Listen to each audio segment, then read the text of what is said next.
Hello, everyone.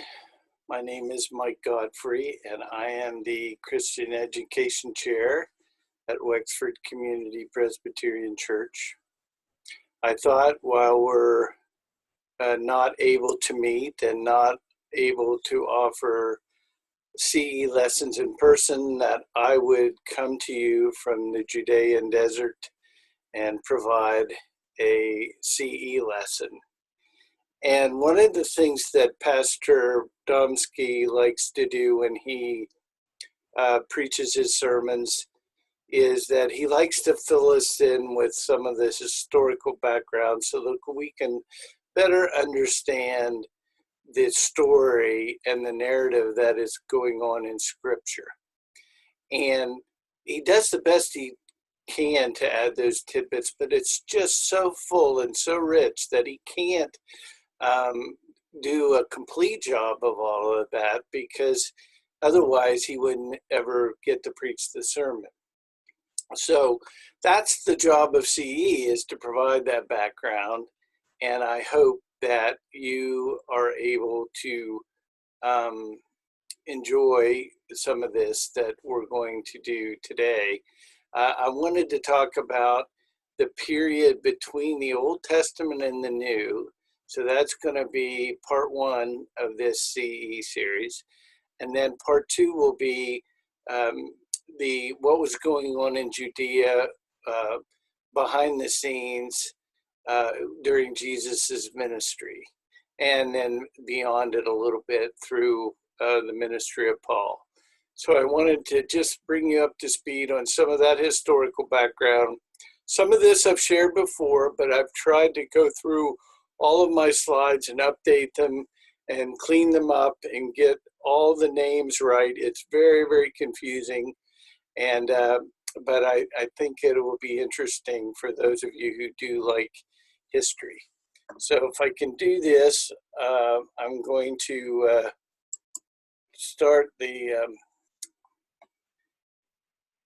presentation. So between the Old and New Testaments, Greeks, Romans, and Jews, and the occasional Edomite. And after the end of this lesson, you will know what I mean. And I'll stay down here in the corner, and we'll flip through the slides. So at the end of the Old Testament, we have the kingdom of Judah falling to the Babylonians in 587 BC. This was under Nebuchadnezzar II. And the best and the brightest of Judah were exiled to Babylon. This is in modern day Iraq. This was very common, that what you tried to do when you conquered a people were take those best and brightest and get them into your home territory so that you could indoctrinate them.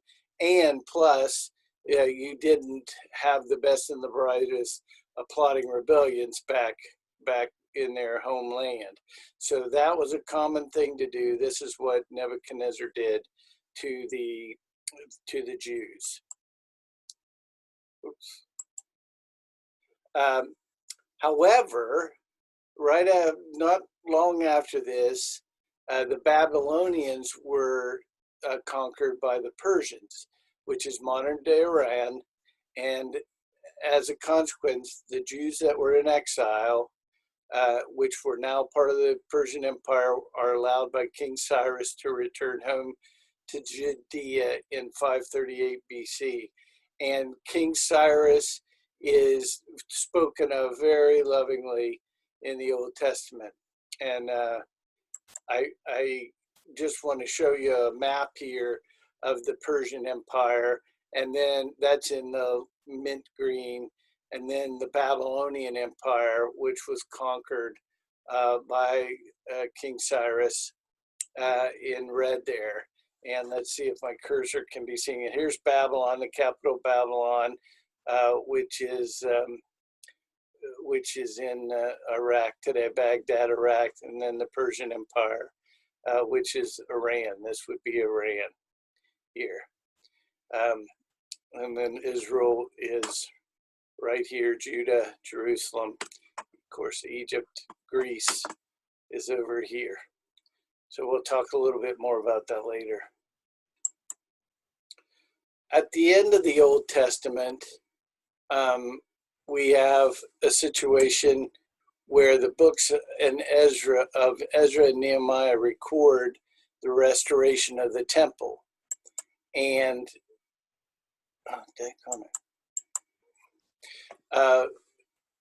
as a Bible trivia bonus, Ezra and Nehemiah were once one book. They were lumped together, but it wasn't until the 9th century AD when Christian scholars separated the books into two, Ezra and Nehemiah, and then Jewish scholars followed suit much later in the 16th century. The book of Isaiah gives a prophetic overview of the whole process of the return of the Jews to the promised land of Judah. Scholars have traditionally broken up Isaiah into 3 separate books. Tyler talks about this a lot as Isaiah 1, Isaiah 2, and Isaiah 3. However, more recent scholarship is kind of trying to break it down into just 2 sections. The first 33 chapters provide the causes and foretell the judgment and the conquest of the Jews by Babylon. And then in chapters 34 through 66, it provides prophecy post-judgment and talks about restoration of Israel and foretells Jesus. And so for homework, I want you to read Isaiah 53, where it's a famous chapter that talks about the coming of Christ. We Christians interpret it as talking about the coming of Christ. Jews don't like it when you talk about Isaiah 53 that way. Okay. With the approval and financial help of the Persian Empire, they go ahead and reconstruct the temple, and they complete it in 516 BC. And they do this under the leadership of the last 3 prophets in the Old Testament, Haggai, Zechariah, and Malachi. And I just want to note here, look at the love and cooperation that existed between Persia and Jews during this time, and contrast that today with the conflict between Israel, modern day Israel, and Persia and Iran. I always like to bring this up too. The bond between Persia and Judah apparently continued over 500 years between the end of the Old Testament and the beginning of the New Testament, because the Magi recorded in Matthew 2:1 were most likely from Persia. And how do we know this? Number 1, Persia is east of Judah, and therefore the wise men or the Magi came from the east. And 2, Magi is a Persian word. It's the only Persian word that I can think of in the New Testament, and it specifically is mentioned in association with a wise man who came from the east, where Persia is located. So I think that's a pretty good and safe bet. Some more of it. So Philip II of Macedonia conquers the Greek city-states, except for Sparta, and forms a natural alliance with these Greek city-states, as the Macedonians were also Greek speakers. So this Philip II, and I say in there, the city of Philippi, and therefore the book of Philippians in the New Testament get their name from him. So you should remember that. He is assassinated in 336, and his son Alexander the Great takes over as king. Alexander wasn't great yet, but he took over for Philip II. And so again, when you read Philippians later or hear Philippi mentioned in the Philippi, they call it Philippi, mentioned in the New Testament, just think that that was Alexander the Great's dad. A bonus question, I've asked this before in my Sunday school classes: who tutored Alexander the Great? And the answer is Aristotle. So some famous people in history are tied together. Alexander the Great conquers Persia as well as the entire Near East in just 10 years and brings an end to the Old Testament period and begins the Greco-Roman period. So here's a map of Alexander's territory. Philip II there started out in Macedonia, but then Alexander the Great conquered all of the mint green area.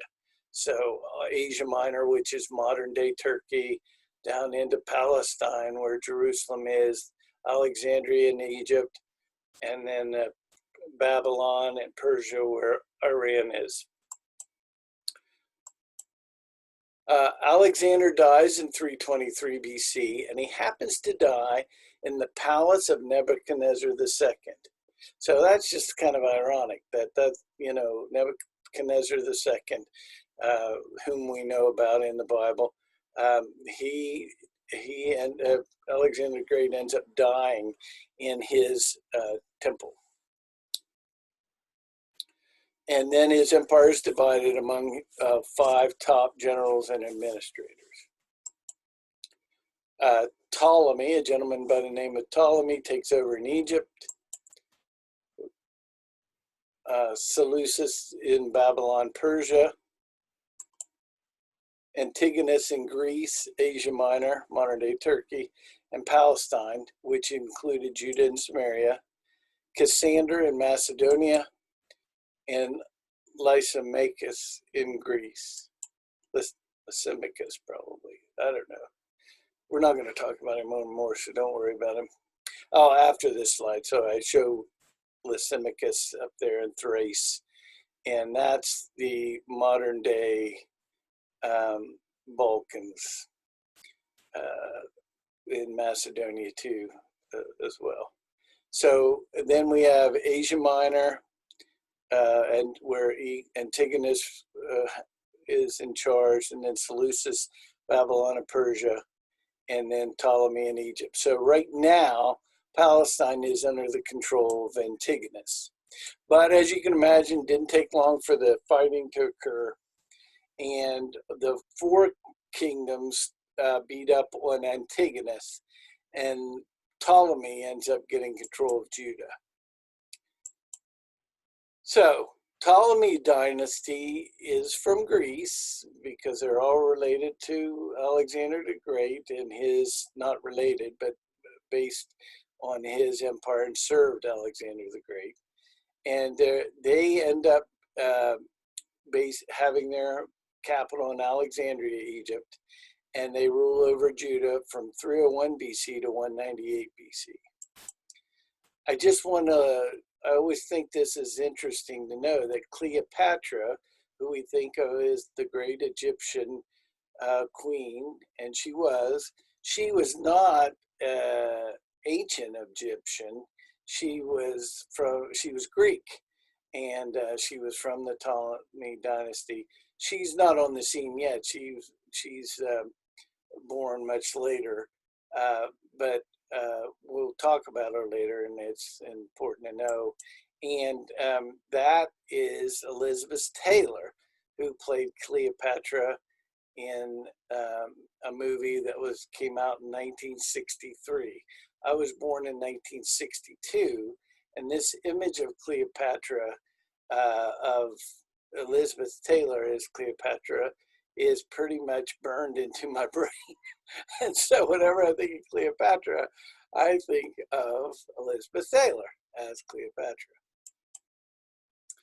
Okay, so we've got the Seleucid dynasty that is based in Antioch, Syria, and they ended up fighting with the Ptolemy dynasty, and they gained control over Judah in 198 BC.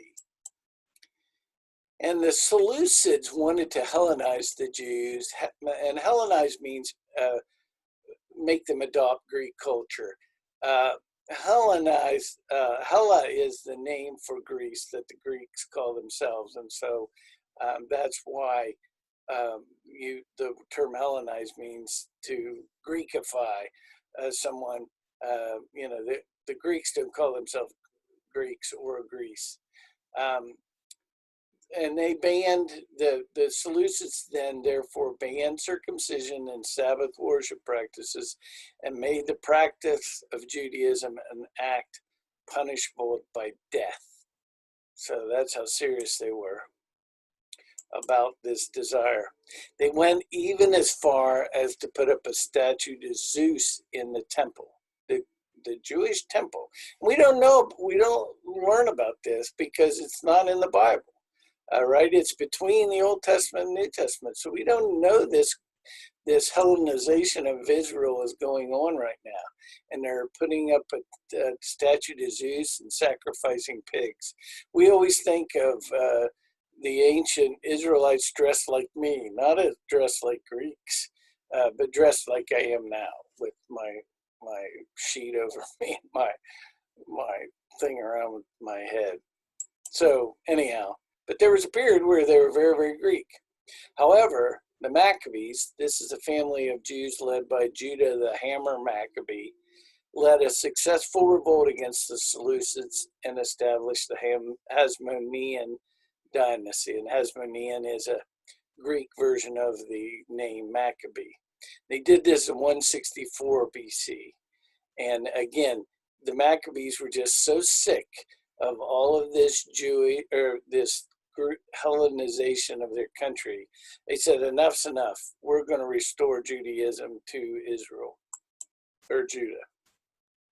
So these events are covered in the Apocrypha, and these are books that we don't include in our Bible, nor do the Jews, but the Roman Catholics do. And these books are not anything bad. They're good books. They're just not part of the good book. They were viewed by Jews and Protestants as not being divinely inspired. That doesn't mean they're bad books, and then it doesn't mean we can't learn from them. They just don't view that they were elevated to the level of Scripture. Neither the Jews or the Protestants feel that way. Catholics, however, take a different view, and if you get a Catholic Bible, you will see the Apocrypha in those Bibles, and you will see books like Esdras and Tobit, I believe, and First and Second Maccabees that tells us story of the Maccabees getting rid of the Seleucids. And Hanukkah, the Festival of Lights, comes from this revolt. Hanukkah is a celebration of Jewish culture, but it is not a biblical festival. And so therefore it's not religious by nature, but it's more of a civic celebration.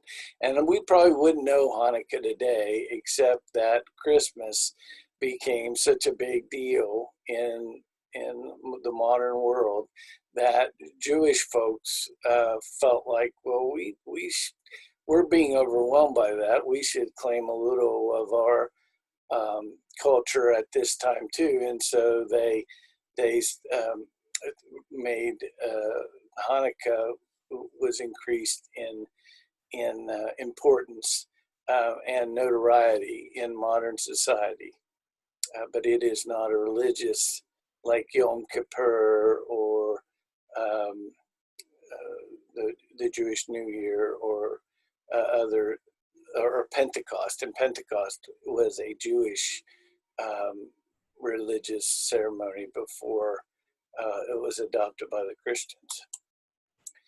Anyhow, the Hasmoneans rule over Judah, and they rule first as priests, but eventually they become kind of kings. And so let's talk about Hasmonean rule. And during this time, the Pharisees and the Sadducees sects sprang up. So that's another important thing to note about between the Old and the New Testament. Where in the Old Testament, we never hear about a Pharisee or a Sadducee.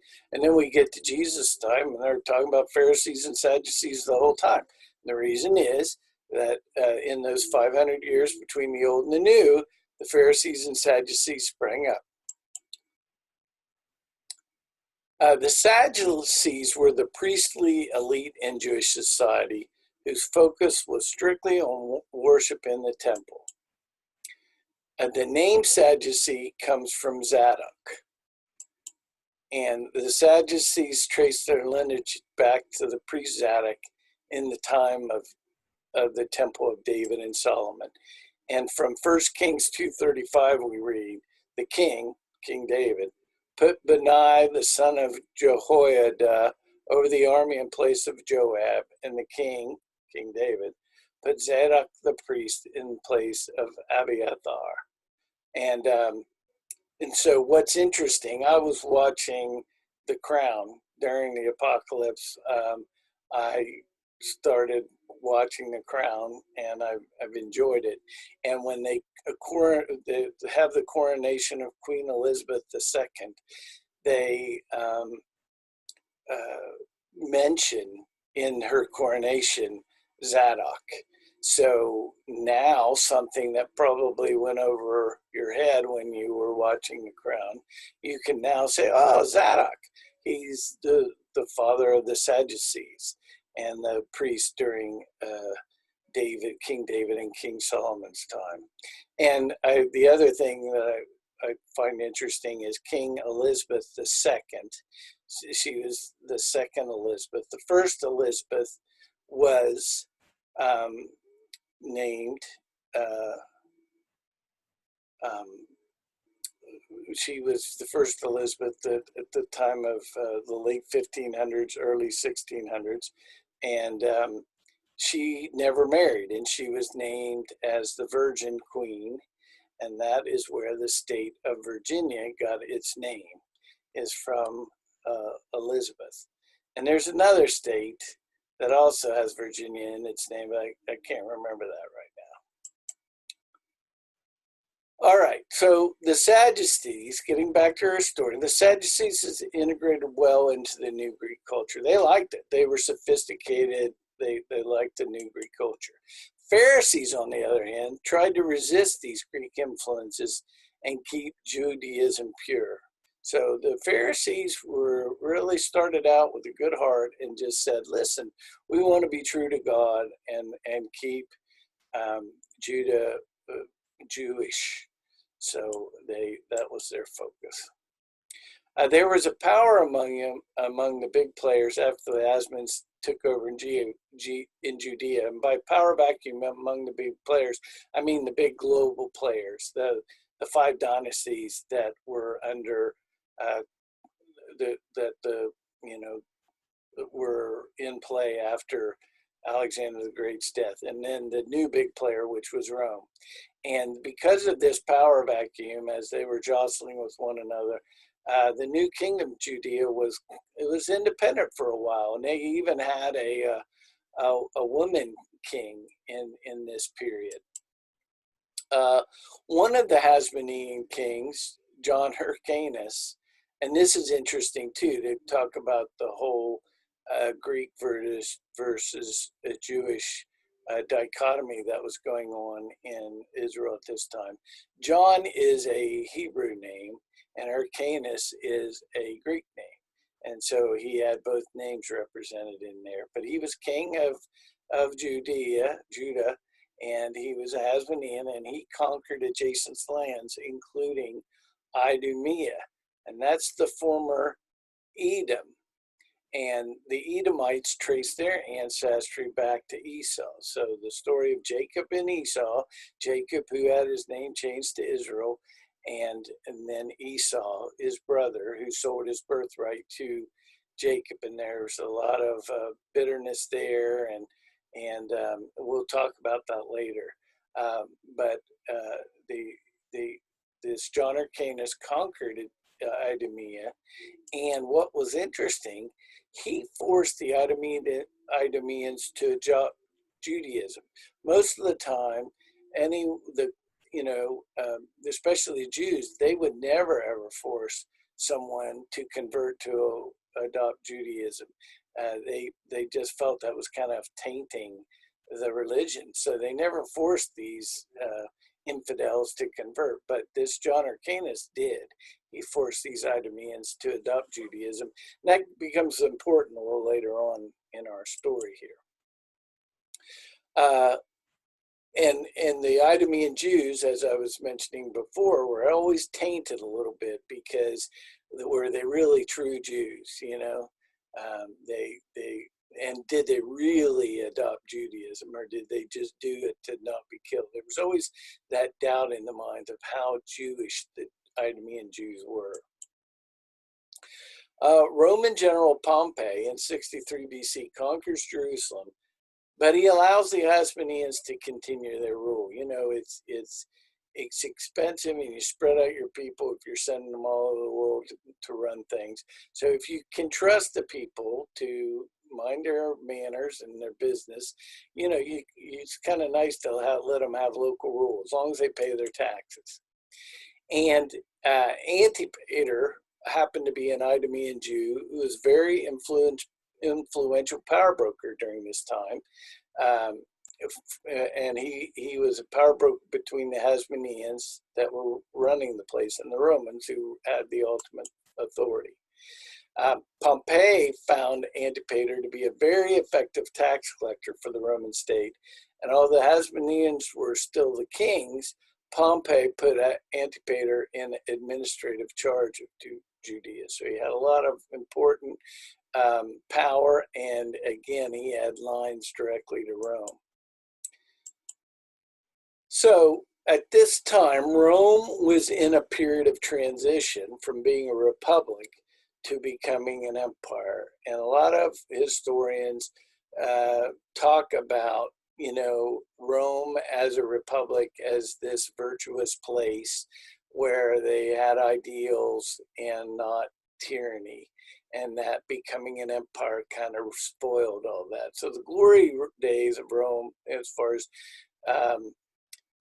historians go, are back in the republic, the romance of the republic. And I think that whole notion of republic versus empire would make a good movie. What do you think? I think someone may have beat me to it, though.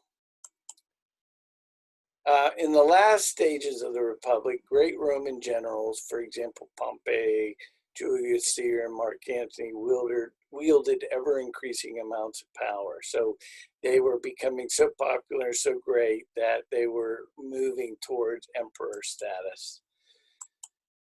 And civil wars broke out, and Julius Caesar and Pompey went to battle in Egypt, where Pompey got killed. So Antipater, you know, he's a pretty sharp guy, quick on his feet, quickly switched his allegiance to Julius Caesar after his patron got killed. And then he even rescued him after Julius Caesar got trapped in Alexandria, Egypt, continuing the war with Pompey's troops. And so he rescued him. And Julius Caesar rewarded Antipater by making him the first Roman procurator of Judea. Antipater then made his two sons regional governors in Judea. His eldest son, Faisal, he propped up and made the regional governor in Judea, in the heartland of the kingdom of Judea. And his second son, Herod, was given jurisdiction over Galilee in the north. We'll talk about that more. And Antipater even arranged for Herod to marry a very beautiful Hasmonean princess named Mariamne. And this is important later. So what, you know, Antipater is this Idumean Jew, kind of, you know, on the fringes of being accepted as a real Jew. And he gets his son to marry a beautiful Hasmonean princess who's a real Jew in the minds of the people. And that helps to legitimize his son Herod. Well, things are never stable in this part of the country, even back then, part of the world, even back then. And Julius Caesar was assassinated in Rome in 44 BC because of growing fears that he was going to become emperor. And the Romans, and because of that turmoil, the Romans were briefly pushed out of Judea by the Parthians because Rome wasn't minding the store. And the Parthians were the descendants of the Persians. And so they came over and took over. And the Parthians captured the Hasmonean king and Faisal, which was was Antipater's oldest son.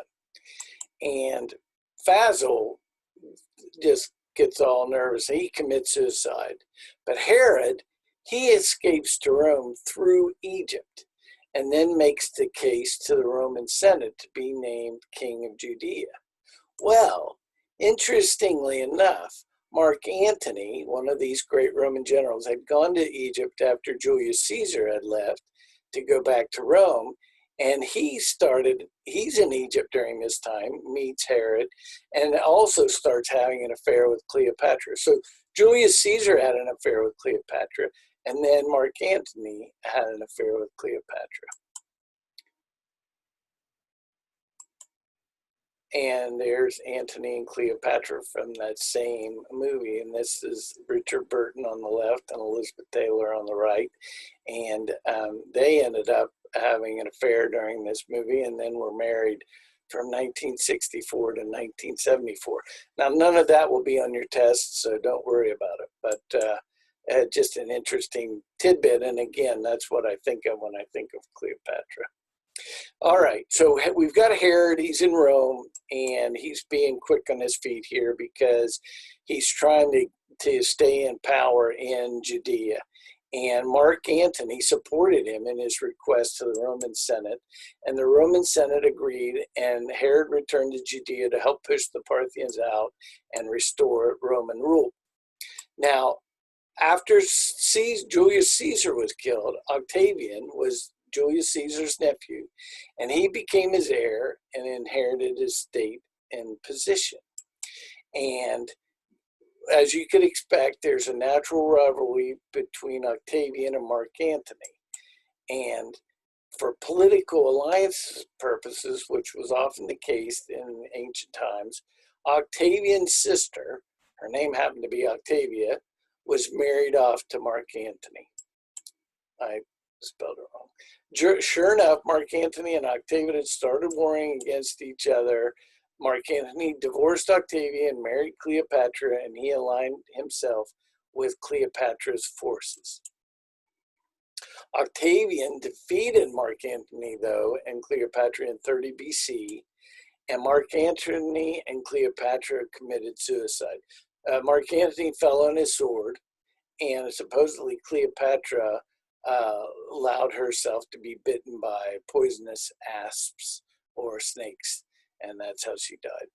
Either that or she drank poison. But I like the snake snore because that's really different. Okay, so Herod, we've seen him be quick on his feet already. Here he's quick on his feet again because now his patron, Mark Antony, is dead, and Octavian, is in charge. So he goes to meet Octavian on the Isle of Rhodes to ask him to keep his job. And before he left, Herod was so jealous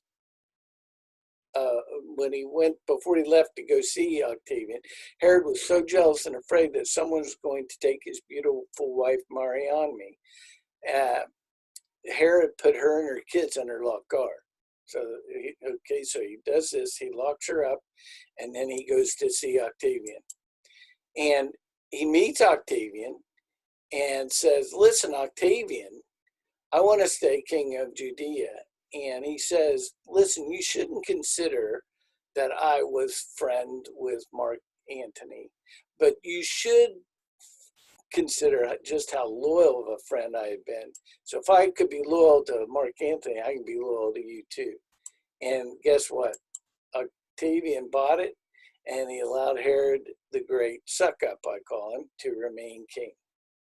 So Herod returns home, and when he gets home, he suspects that Mariamne and her guard had an affair while he was gone, and so his blood ran hot, and he immediately had them both killed.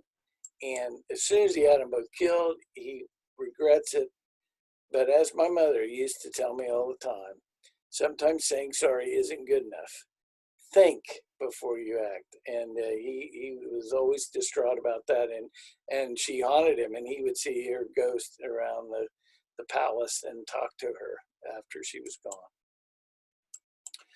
Okay, so Herod is a great builder, and he builds the towns of Caesarea Maritima on the Mediterranean coast and fortresses of Masada and Herodium. He renovates and expands the temple in 20 BC, and for this he becomes known as Herod the Great, not for sucking up, but for not for sucking up to stay in power, but because of his great building program. Meanwhile, in 27 BC, Octavian was essentially named emperor in Rome and given the new name Caesar, Augustus, and he makes his presence felt in the New Testament. Luke 2:1 reads, "And it came to pass in those days that there went out a decree from Caesar Augustus that all the world should be taxed." So that's Octavian, who is in the Jesus birth story.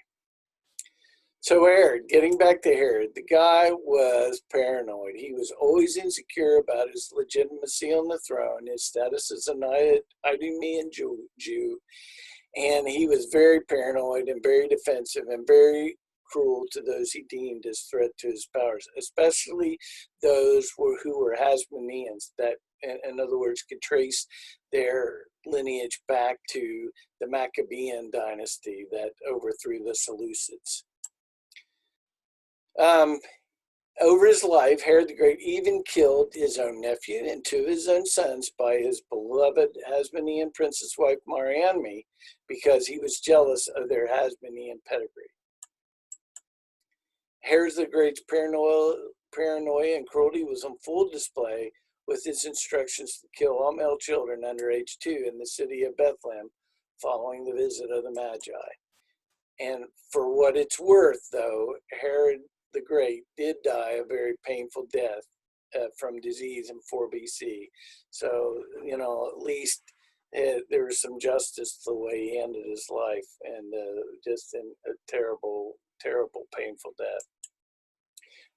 This means that Jesus, because if we trace the reign of Herod the Great, we know that Jesus was born in 4 to 6 BC, not year 0 as we would think. And so let's talk a little bit about, now that we're at the part where Jesus arrives on the scene, let's talk about some things in regards to the Old Testament. So the lineage of kingship in Judah has been contaminated now. Herod the Great is this usurper to the Hasmonean dynasty, and he's on the throne. Not a good man, not a good king at all. And this must have been an abomination to the Lord, because remember, Idumeans means that he was a descendant of Esau. And look what Malachi 1:2-4 says.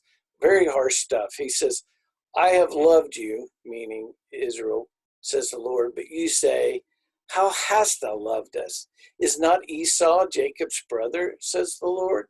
Yet I have loved Jacob, but I have hated Esau. I have laid waste his hill country and left his heritage to jackals of the desert. If Edom says, we are shattered, but we will rebuild the ruins, the Lord of hosts says, they may build, but I will tear it down till they are called the wicked country, the people with whom the Lord is angry forever."